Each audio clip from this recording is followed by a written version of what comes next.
नमस्कार, आप देख रहे हैं न्यूज फॉर नेशन और मैं हूं प्रियदर्शन। भोजपुरी फिल्मों के गायक और अभिनेता पवन सिंह ने काराकाट संसदीय क्षेत्र से लोकसभा चुनाव लड़ने का ऐलान किया है। यहां आपको हम यह बता दें कि पहले पवन सिंह को भारतीय जनता पार्टी ने पश्चिम बंगाल के आसनसोल संसदीय क्षेत्र से लोकसभा चुनाव के लिए उम्मीदवार बनाया था, लेकिन पवन सिंह ने अचानक से भाजपा को बड़ा झटका दिया और उन्होंने नाम घोषणा के बाद यह ऐलान किया कि वे लोकसभा का चुनाव आसनसोल से नहीं लड़ेंगे।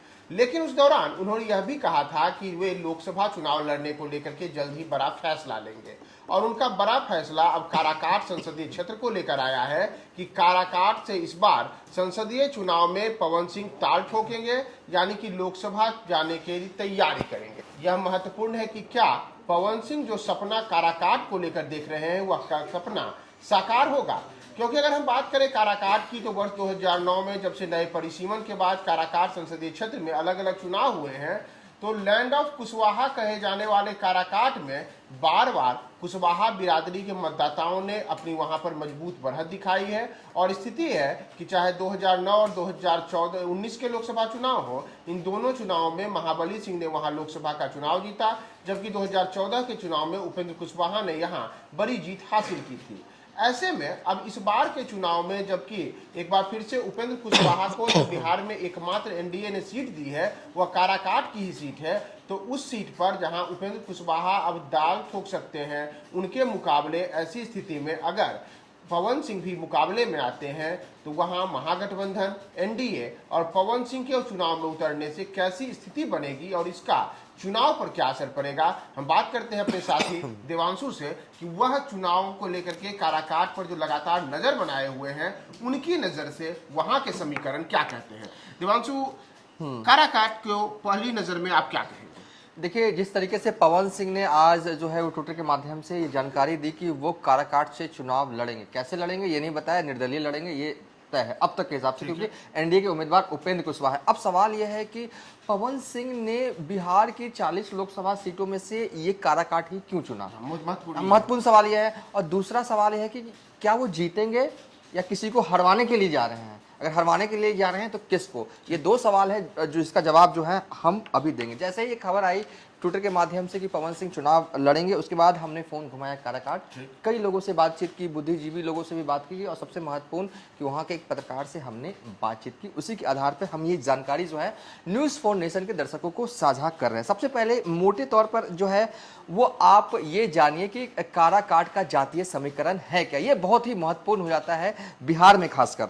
देखिए, भाकपा माले की तरफ से या कहें कि महागठबंधन की तरफ से राजा राम कुशवाहा जो हैं वो उम्मीदवार हैं, माने कि, और एनडीए की तरफ से उपेंद्र कुशवाहा, दोनों ही कुशवाहा हैं, यानी कि कुशवाहा वर्सेस कुशवाहा की लड़ाई है। अब अंतर क्या है इन दोनों में? अंतर यह है कि जो भाकपा माले वाले जो कुशवाहा हैं वो स्थानीय हैं और लंबे वक्त से सियासत कर रहे हैं। हालांकि ये भी लंबे वक्त से सियासत कर रहे हैं उपेंद्र कुशवाहा, और काराकाट से सांसद भी रह चुके हैं 2014 में, लेकिन वो मूल रूप से स्थानीय नहीं है, कुछ भी कह लिए, ठीक है। कि बना स्थानीय बनाम बाहरी की एक लड़ाई अभी से शुरू हो चुकी है। वो हर जगह इंटरनल तौर पर रहती ही रहती है। वो कहीं भी लंबे वक्त से अगर कोई बाहरी आदमी का डेरा रहता है तो रहता ही रहता है। लेकिन हाँ, कुशवाहा की जो छवि है वो हमेशा है कि जब वो सांसद नहीं भी थे, कोई भी इन्विटेशन आता था तो वो काराकाट जानते थे, लोगों की खुशी में गम में। ये है एक काबिल तारीफ उपेंद्र कुशवाहा की, ठीक है। तो ये कोयरी बहुल इलाका माना जाता है और मोटे तौर पर जातीय समीकरण अगर कहें तो कुशवाहा और कुर्मी मिलाकर इस क्षेत्र में वोट जो है वो 4 लाख है, 4 लाख। जिधर ये गया वो समझिए वो जीत गया, ठीक है। यादव 3.5 लाख के आसपास है। राजपूत वोट, जिस समाज से पवन सिंह आते हैं वो वोट बैंक जो है वो 2 लाख के आसपास है। भूमियार समाज जो है वो 50 से 60 हजार है। ब्राह्मण 60 से 70 हजार है। बनिया 50 से 60 हजार है। मुस्लिम 1.5 लाख की आबादी है। मल्ला 30 हजार, 70 हजार नोनिया है। और पासवान समाज की जो आबादी, जो कि चिराग पासवान का वोटर बैंक माना जाता है, वो 60 हजार से 80 हजार तक हो सकता है। और रविदास भी यहाँ संख्या में है, 70 से 80 हजार रविदास है, ठीक है। ये जातिगत है। और अगर बात करें तो अगर लेफ्ट पार्टी के उम्मीदवार हैं, संभवतः फॉरवर्ड क्लास के जो लोग हैं, खासकर राजपूत, ब्राह्मण, भूमियार, राजा राम कुशवाहा को एक कम ही चांस है कि वो वोट देंगे। तो ये वोट किधर जाता? ये वोट उपेंद्र कुशवाहा को जाता। यानी कि राजपूत का 2 लाख रख लीजिए, भूमिहार का 60-70 हजार रख लीजिए, और ब्राह्मण का भी 60। ये सब जो चंक है, जो आप कह सकते हैं स्वर्ण वोट बैंक, वो जो पड़ना था वो उपेंद्र कुशवाहा को पड़ना था मोटे तौर पर। ठीक है, इसलिए नहीं कि उपेंद्र कुशवाहा अच्छे हैं, इसलिए कि वो ट्रेडिशनल उधर ही पड़ता है। एनडीए के ट्रेडिशनल वोटर्स सवर्ण माने जाते हैं। ऐसी संभावना थी कि उपेंद्र कुशवाहा को ये वोट जा सकता था, लेकिन खेला पवन सिंह के आने से हो सकता है।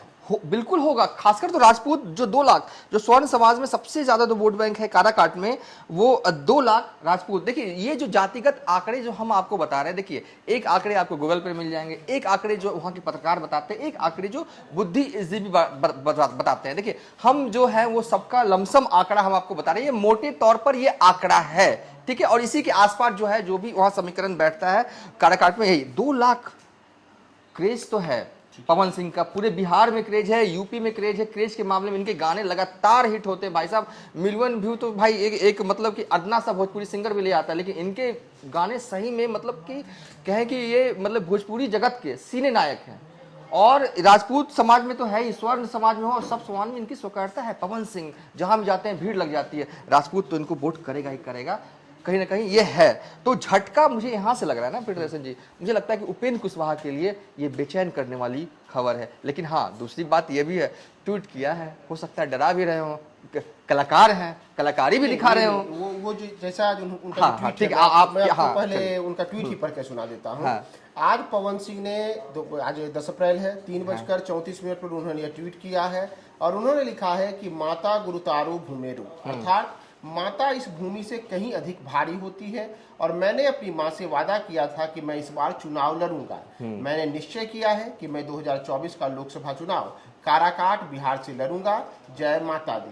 अब आपको मैंने इसलिए ट्वीट पढ़ाया, और अपने दर्शकों को भी हम बता दें कि उन्होंने ये बातें कही है कि चुनाव लड़ने का वादा उन्होंने अपनी माँ से किया था कि माँ, मैं इस बार चुनाव लड़ूंगा। और ये बातें लंबे अरसे से चल रही थी कि आरा संसदीय क्षेत्र से पवन सिंह लोकसभा का चुनाव लड़ सकते हैं, लेकिन आरा में बात नहीं बनी।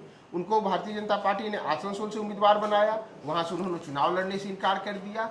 और अब जैसा हमारे साथी देवांशु ने बताया कि जो समीकरण काराकाट में है, उन समीकरणों के हिसाब से ये पूरा का पूरा समीकरण पवन सिंह के लिए मुफीद बैठता है। और उनके अगर ट्वीट के एक एक शब्द को हम देखें तो वो कहते हैं कि मैंने निश्चय किया है कि मैं 2024 का लोकसभा चुनाव काराकाट बिहार से लड़ूंगा।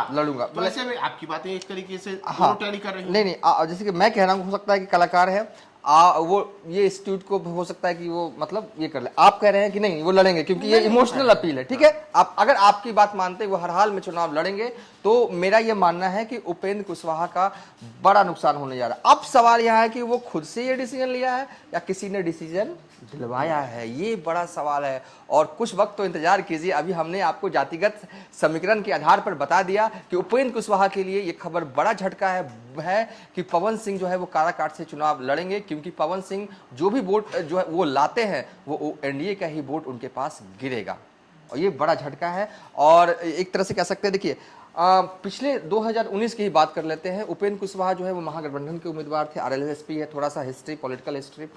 लेकिन अच्छी बात ये रही वो चुनाव हार गए थे, कोई बात नहीं, हार गए थे। पिछली बार क्या हुआ था ना, महागठबंधन के सभी उम्मीदवारों को हराया नहीं गया था, रौंदा गया था एनडीए के उम्मीदवार से, लेकिन उपेंद्र कुशवाहा को रौंदा नहीं गया था, बच गए थे। क्यों? इसलिए क्योंकि ये 84,000 वोट से ही हारे थे। तो इसे आप कह सकते हैं कि हार थी, लेकिन उतनी बड़ी हार नहीं थी। आपकी भाषा में कहते रौंदे नहीं गए थे, मतलब ठीक है, आपको झटका लगा था। उपेंद्र कुशवाहा बीजेपी नेताओं को ना एक खबर के बाद फोन लगा रहे होंगे, भाई साहब ये क्या हो रहा है, मना कीजिए उनको चुनाव लड़ने से, नुकसान हो जाएगा एनडीए का। ठीक है, एक और जानकारी जो मुझे छूट गई थी बताते बताते, बीएसपी, मायावती की पार्टी उस बेल्ट में स्ट्रांग है। वो बेल्ट हो गया, जहानाबाद हो गया, बक्सर वाले बेल्ट, चाहे गोपालगंज वाले बेल्ट में स्ट्रांग है। बीएसपी भी उम्मीदवार उतारने जा रही है, मैं काराकाट से नाम नहीं लूंगा उनका, लेकिन वो राजपूत समाज से हैं। यानी कि अब अगर हम आए कि काराकाट संसदीय क्षेत्र को लेकर के जो अब नए सियासी समीकरण बन रहे हैं, उन समीकरणों में जहां एक ओर वाम दल के पास में यह महागठबंधन में सीट गई है, तो वाम दल ने यहां कुशवाहा बिरादरी से आने वाले नेता को उम्मीदवार बनाया है।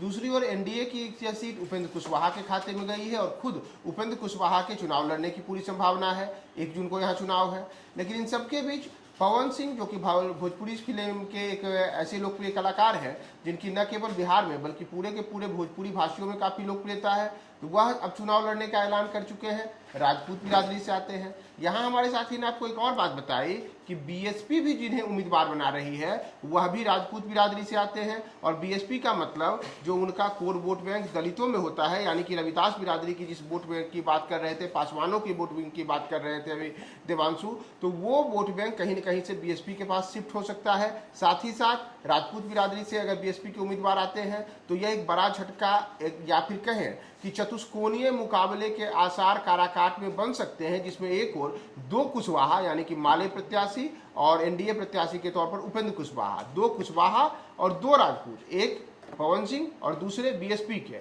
यानी कि जातीय समीकरणों के हिसाब से और जो कहें कि चुनाव में अलग अलग समीकरण साधे जाते हैं, उसमें अभी तक की जो स्थिति है उसमें काराकाट बिहार में एक ऐसा हॉट सीट बनने जा रहा है जिस हॉट सीट पर जैसा पवन सिंह के सिनेमा में आमतौर पर देखने को मिलता है कि लगातार अलग अलग खलनायकों से लड़ करके नायक अपने आप को उभारता है, तो अब उस काराकाट में चतुष्कोणीय मुकाबले में कौन नायक बनेगा यह फैसला 4 जून को होगा।